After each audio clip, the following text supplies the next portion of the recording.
Welcome to this short module on staying employed. My name is Ann and I'm going to spend a few minutes with you today.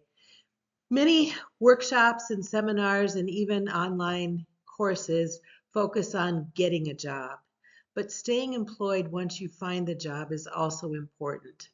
We're going to talk about two primary tips today. Know the expectations of your employer and talk with your supervisor.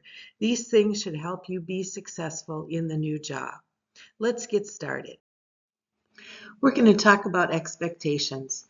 The first part about knowing expectations is to review the employee handbook. This will probably be done during your orientation or onboarding process the first day or the first week that you're working. You'll also receive a copy of the handbook so that you can review it and study it later. The second part of this is to ask questions. You can't possibly know everything about a new employer without asking questions. So be prepared to ask questions and take notes too. The final thing is to know your work schedule. You need to know when you're to report to work and when your shift will end each day. Employers have employee handbooks so that employees can learn the history and goals of the organization, general employment information like hours of operation, dress code, safety guidelines, how to use the company's software, rules of conduct, information about pay and benefits, and legal employment guidelines. Generally, an orientation or onboarding session packs a lot of information into a short time. This means that you need to take time on your own in order to review this information in the employee handbook and be sure that you understand it. As you're reviewing the handbook, you can go back to Human Resources or your supervisor if you have questions. Let's look at a couple of scenarios that review the importance of knowing the employee handbook and asking good questions.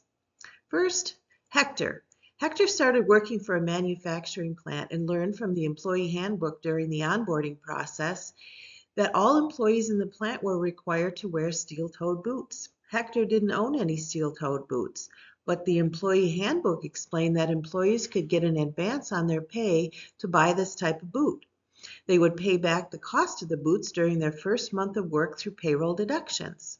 Hector asked about this benefit and was able to buy the boots and start work the next week.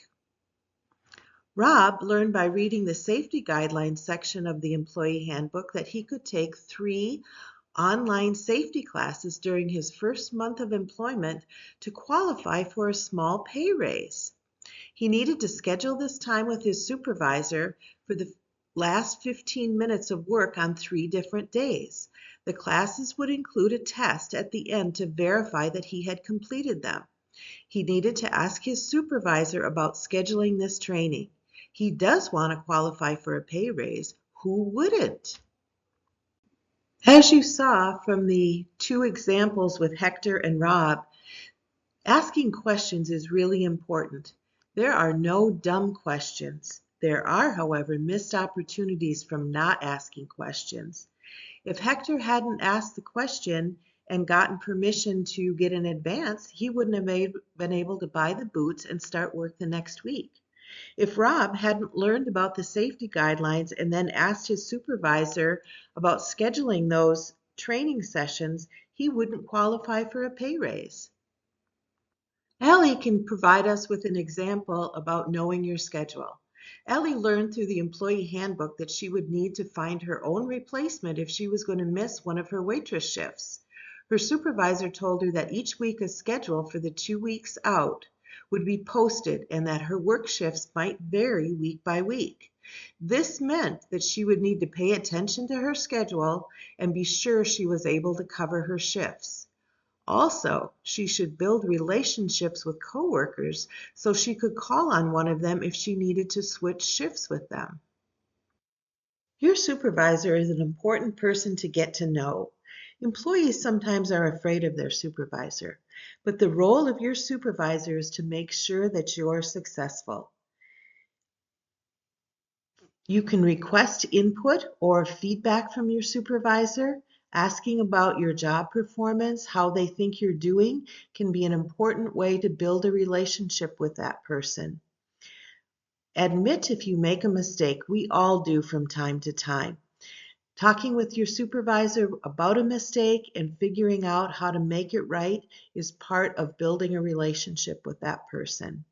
And finally, dealing with conflicts includes your supervisor. Sometimes you'll have conflicts with clients or customers. Sometimes you may run into conflicts with coworkers, but dealing with them quickly will make you more successful.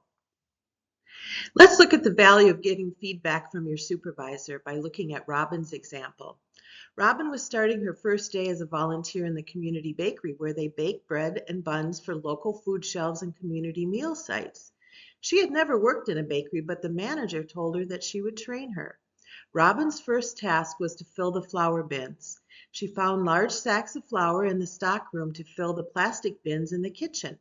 She filled the white flour bin with white flour, and she filled the whole wheat flour bin with whole wheat flour. Then she came to the rye flour bin. In the warehouse, she found 2 sacks of flour, one labeled white rye and one labeled whole grain rye. Because she wasn't familiar with flour, she asked her manager for input. The manager was glad she did. She found that these 2 types of flour are completely different and used in different recipes. Tamika demonstrates the importance of admitting when you make a mistake. She works in the produce department of the grocery store. She was in the stock room moving some boxes of produce that had just arrived when she bumped into a pallet containing eggs. 12 dozen eggs fell to the floor and most were broken. No one was in the stock room with her, but she knew she should report this to her supervisor. She hoped this incident wouldn't cost her her job. She radioed the stockroom supervisor, Tom, and told him what happened. He chuckled and said that he had dropped a box of eggs when he started 5 years ago. He proceeded to fill out a loss report with details of the incident, signed it himself, reviewed it with Tamika, and had her sign it as well. He said it would be on the monthly loss report, and he really appreciated Tamika's honesty in this incident. He had her clean up the mess. He also reminded her to check her surrounding space when she was moving merchandise and to use the carts to move boxes so she could always see where she was going. I have 2 examples to share with you today about dealing with conflict. The first is with Jamal. He's been working at the manufacturing plant for about a year, likes his job, and everyone except Bob, who's a hothead. Today, Jamal was verbally accosted by Bob for missing a rivet on a metal seam. Jamal responded back, and the 2 ended up in a yelling match on the plant floor. The manager stepped in to hear the situation. Both Jamal and Bob received verbal warning notices for their behavior. Bob was told that he should pass quality issues to the manager in the future and not confront a coworker. Jamal was advised to control his temper. The second situation is with Sammy at a local diner. Sammy had a large table with 8 people during a busy lunch shift. Everything seemed to go wrong with this group.